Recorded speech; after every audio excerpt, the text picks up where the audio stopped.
Greetings everyone, I am Rahul Mishra. Today we will talk about the methods that we can follow in order to preserve our data in a much effective way. In this context, we will specifically talk about data backup, archival storage and data wipe. So, let us start with what is data backup. What is data backup? Data backup is a process of copying data from one storage media, mostly hard drives, to a different storage media like an external hard drive or a cloud storage to allow retrieval of files in case of data loss. Consider this situation where you have important files in your computer. What will happen if a malware attacks your system and tries to encrypt your information or delete your important files? You will lose all of them. So, what is the solution? Apart from installing necessary security mechanism, which can be an antivirus, one should always think about backing up data. Data backup comes into effect if all your security methods fail. If the malware is able to enter your system, even if your system had all the security software installed in place, the malware will do huge amount of damage. In that case, you can clean your infected storage media and copy your backed up data back to the system. This will have no effect on your work. Remember, data backup is not a type of security. It works when all else fails. This data can be stored in external hard drives, pen drives, CDs, DVDs and even online like on cloud. Storing data on cloud is one of the newest techniques of storage which has gained extreme popularity. For example, Google provides Google Drive, which allows us to store important data to a different location. We just need internet to access that data. An advantage of using cloud storage is the security becomes the responsibility of the service provider. We can also set up automatic or manual backups in these cases. Another advantage is we can choose what type of files we need to backup. We can put in some restrictions if someone else also wants access to specific information. Now, you might be wondering that performing a data backup and copying data are the same. There is a slight difference between copying of data and backup of data. Copying of data means we are manually copying data from one location to other, which is mostly in the same physical drive. That data might be or might not be important, but in case of backup, we mostly create a copy of those data to a new physical location which are important for us, which can include system data as well. Now that we have understood what is data backup, let us look into what are the types of data backup. Depending on the types of data technique used to backup and the location of backed up data, there are different types of backup available. First is full backup. It backs up all the data present in the system. Second is incremental backup. It is a type of automatic backup wherein the system automatically updates the last backup according to whatever changes has been done by the user on the system. For example, you had a document which you created on the first day and created a backup of it to a different location. After that, whatever you update on that file, the backup can be configured to automatically update itself. Third is differential backup. It is a combination of full backup and incremental backup. So, here a full backup is done manually and then the incremental backup is done from time to time. Then there is full PC backup. This type of backup is similar to system restore, which is regularly available on Windows. What happens is we first create a full backup of the whole system when the system was successfully running. This process is done automatically. The system records the time and date of when the backup was created and then creates whole copy of the system to another safe location inside the same physical drive. Now, in case your system does not work and you cannot log into your machine, then you can use this backup to restore it to the state as it was at the time when backup was created. This prevents the user from formatting the whole system and reinstalling the operating system. Then there is local backup.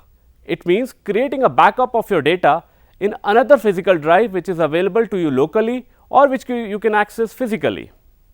Then there is online backup. It means storing data to a media which can only be accessed via internet, for example, Google Drive. By the way, Did you know that cloning is also a type of data backup? Cloning actually is a bit by bit copying of data from one media to another. So, if you clone your hard drive, which has operating system and other useful softwares installed, it will copy everything including the boot information of the operating system. So, if you lose all your data due to theft or if hard drive gets corrupt, you can use the cloned hard drive in place of the original hard drive and it will work exactly as your original drive worked. Now, what are the advantages of data backup? First, it is fully automated. Backing up of data can be configured to automate itself periodically. So, basically you set a time and date and the system will automatically back up data at that time and date. This reduces human effort in backing data every day. If sometimes people forget to back up data, so in those cases automation helps a lot. Here you set up a time when you want it to automatically back up. For example, you set it up at 5:30 p.m. every day. It will back up your data at 5:30 p.m. every day. In case the system is not on, then it will back up the data wherever the next time you turn on your system. This technique is used in a widely used messaging app called WhatsApp. This app backs up all your messages and media files to your drive every day at 2 a.m. Copying cannot be automated. In case of copying, you have to do it manually. Additional security. Now, data backup helps when all your defense mechanism that you have applied to protect your data fails. So, if you lose your data, then you can recover it if you have backup available. Then there is easy data recovery. Data recovery is fast and easy to implement.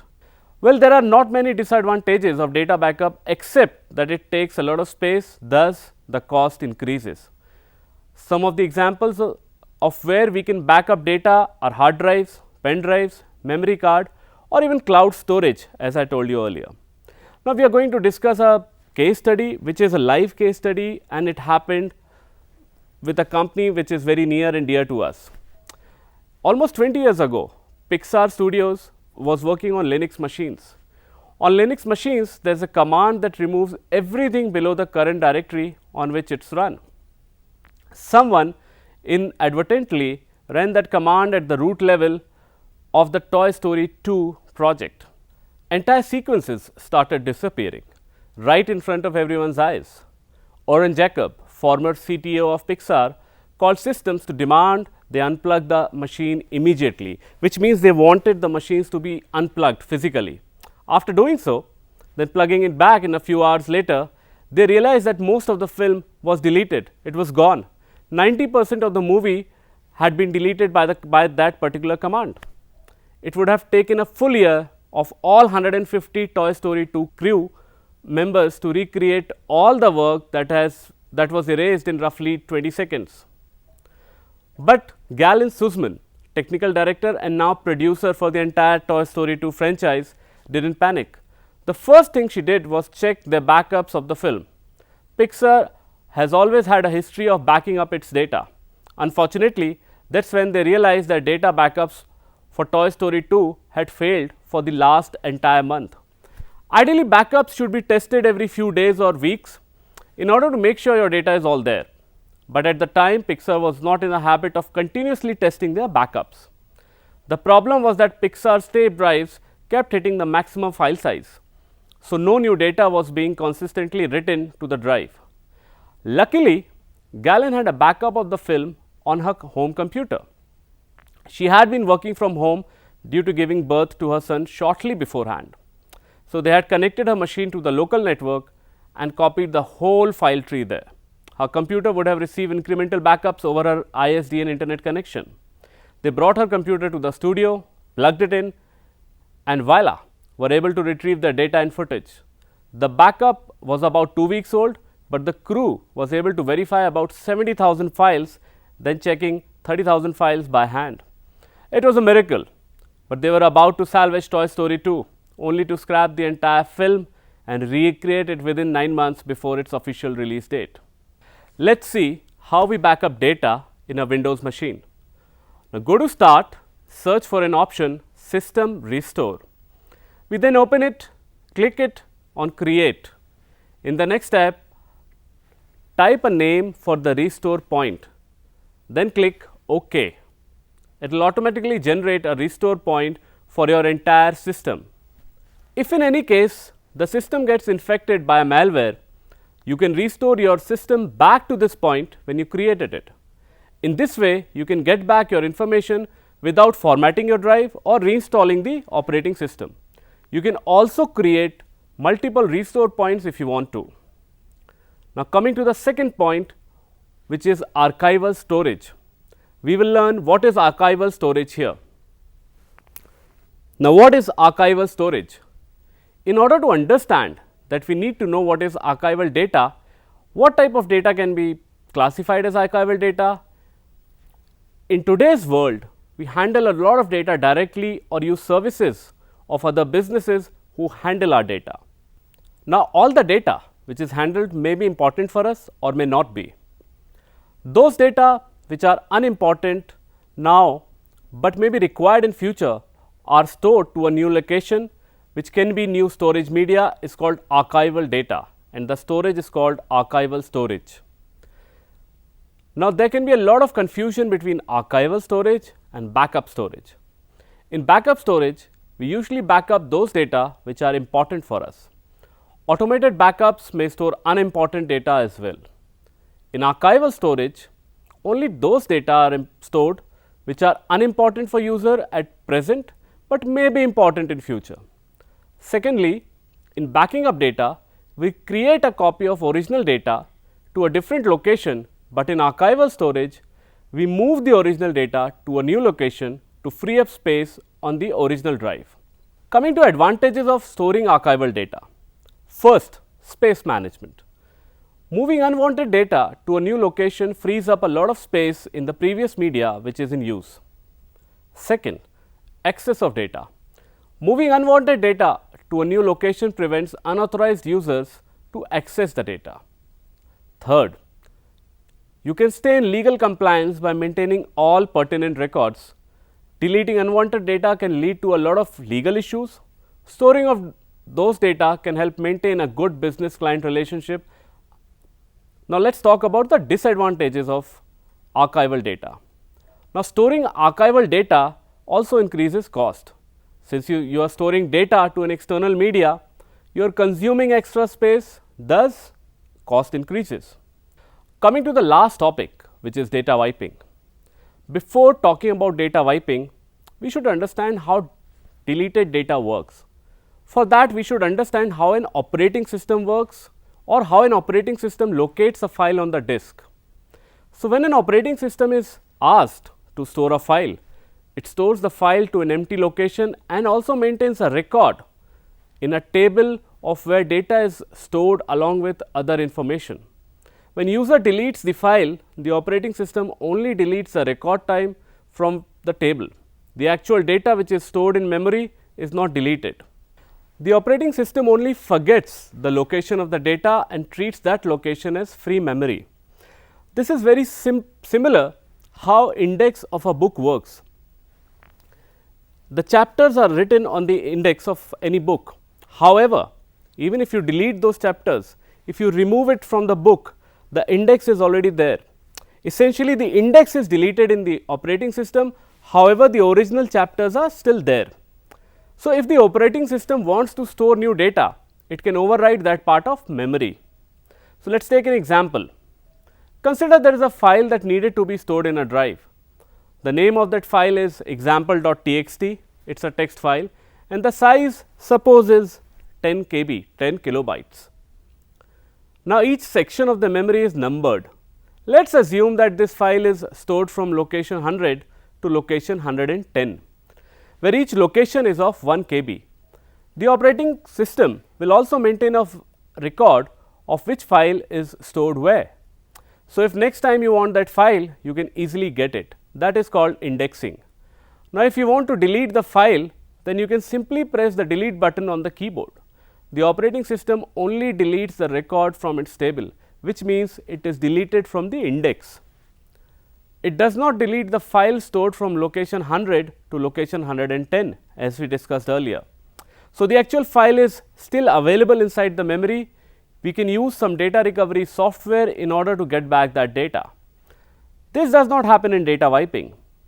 Now, in case of data wiping, the system removes its entry from the table as well, as it automatically overwrites the part of the memory with either zeros or some other random data. So, in data deletion, there is a scope of recovering deleted data, but in data wiping, data recovery is not possible. Now, we will discuss some advantages of wiping of data. Now, data wiping ensures that no unauthorized user will be able to access your data or even recover it. Consider a case where you are either selling your old computer system or your old hard drive. In any case, your hard drive will have your important personal data stored in it. You would definitely not want that data to be accessible to anybody else. In this case, deleted contents from your hard drive or formatting your hard drive is not the perfect solution. You must make sure that the data is irrecoverable. So, the best solution is to go for data wiping. Now, data wiping also helps when the system is attacked by malwares.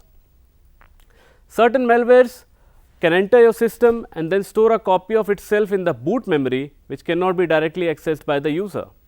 So, even if you format the system, the malware is still present there and can re-attack again. So, a clean wipe will help remove the malware completely. Now, for our demo here, we will use a software called DBAN. The full form of DBAN is Direct Boot and Nuke. The software can be used to wipe out data from a storage media. In order to use it, we copy its content into a pen drive. Then we reboot the system and boot from the pen drive. Then we get a list of all the options. Here we press enter to continue with the DBAN program. You can also press F2 to know more details about DBAN. After that, it starts scanning all the storage media available. In our case, it found out one storage media of size 10 GB. So, we press spacebar to select the storage media. There we press F10 to start with the DBAN wiping process. The time taken to finish the DBAN process depends on the system speed and size of the storage media being wiped. For our case, it took 3 minutes to wipe. This process will remove all the contents from the storage media and will make it irrecoverable. Now, we can successfully conclude here is data is now an integral part of the society's workflow. Data is the new oil. It is very important nowadays to store the data in secured locations. It should also be ensured that the data is easily accessible by authorized user at any point in time. In doing so, a lot of mishappenings can happen. For example, malware attacks, systems can be hacked, or data deletion can affect normal workflow. Even if we are putting all the security in place, we should always look for different techniques to resume our work or restore the loss that has occurred due to some disastrous activities.